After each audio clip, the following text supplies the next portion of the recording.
నమస్తే అన్న, అందరికీ నమస్కారం.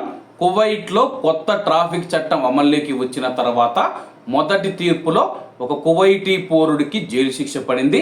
వివరాల్లోకి వెళితే, కువైట్లో కొత్త చట్టం అమల్లోకి వచ్చిన తర్వాత మొట్టమొదటి తీర్పులో నిర్లక్ష్యంగా వాహనం నడిపినందుకు ఒక కువైటీ పౌరుడిని దోషిగా నిర్ధారించిన ఫస్ట్ ఇన్స్టెంట్ కోర్టు, ట్రాఫిక్ విభాగానికి సంబంధించిన కోర్టు అతనికి 1 సంవత్సరం జైలు శిక్ష విధించడంతో పాటు అతని యొక్క వాహనాన్ని జప్తు చేయాలని మరియు 600 కువైటీ దినార్లను జరిమానాగా విధించింది. ఏప్రిల్ 22, 2025న కొత్త చట్టం అమల్లోకి వచ్చిన తర్వాత ఇది మొట్టమొదటి తీర్పుని చెప్పేసి, అలాగే ఈ చారిత్రాత్మక తీర్పు ప్రజా భద్రతకు ముప్పు కలిగించే విధంగా ప్రమాదకరంగా వాహనాలు నడిపే వారిపైన న్యాయ వ్యవస్థ కఠినమైన శిక్షలు అమలు చేస్తుందనడానికి ఒక బలమైన సంకేతంగా పరిగణించబడుతూ ఉంది.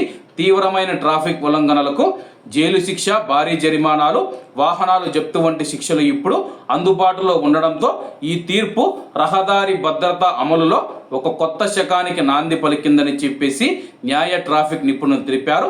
General directorate of traffic Kuwait దేశవ్యాప్తంగా అమలు చేస్తూ ఉన్న ప్రచారాలను కొనసాగిస్తూ ఉన్న తరుణంలో ఈ తీర్పు వెలువడింది. ఈ ప్రచారాలలో భాగంగా మొబైల్ పెట్రోలింగ్లను మోహరించడం, ఆకస్మికంగా చెక్ పాయింట్లు నిర్వహించడం, నిర్లక్ష్యంగా డ్రైవింగ్ చేయడం, అతివేగం, ప్రమాదకరమైన ఓవర్టేకింగ్లు, రెడ్ సిగ్నల్ దాటడం, స్టంట్ డ్రైవింగ్, మద్యం లేదా మాదక ద్రవ్యాల ప్రభావంలో వాహనం నడపడం వంటి నేరాలకు పాల్పడిన వాహనదారులను లక్ష్యం చేసుకోవడం వంటివి చేస్తుందని చెప్పేసి ప్రస్తుతం కువైట్ దేశవ్యాప్తంగా తనిఖీలు జరుపుతూ వేల మందికి జరిమానాలు విధిస్తూ వేల ట్రాఫిక్ ఉల్లంఘనలు జారీ చేస్తూ ఉన్నట్లు కువైట్ ట్రాఫిక్ డిపార్ట్మెంట్ పేర్కొంది.